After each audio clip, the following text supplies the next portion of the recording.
రాజశేఖర రెడ్డి గారి హయాంలో రైతే రాజు, రాజశేఖర రెడ్డి గారి హయాంలో వ్యవసాయం పండగ, రాజశేఖర రెడ్డి గారి హయాంలో రైతులకు ఏ అవసరం వచ్చినా ఆదుకున్నాడు.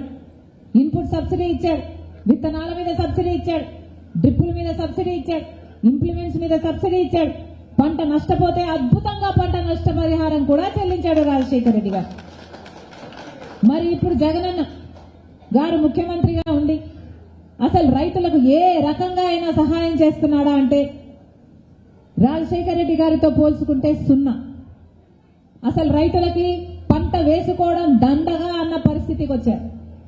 ఒక్క సబ్సిడీలు లేవు, రుణమాఫీ లేదు, కనీసం పంట నష్టపోతే పంట నష్టపరిహారం కూడా లేదు. ఇక రైతుకు భరోసా ఎక్కడిది? మరి రాజశేఖర రెడ్డి గారి సంక్షేమ పాలనకు జగనన్న పాలనకు ఎంత తేడా ఉంది?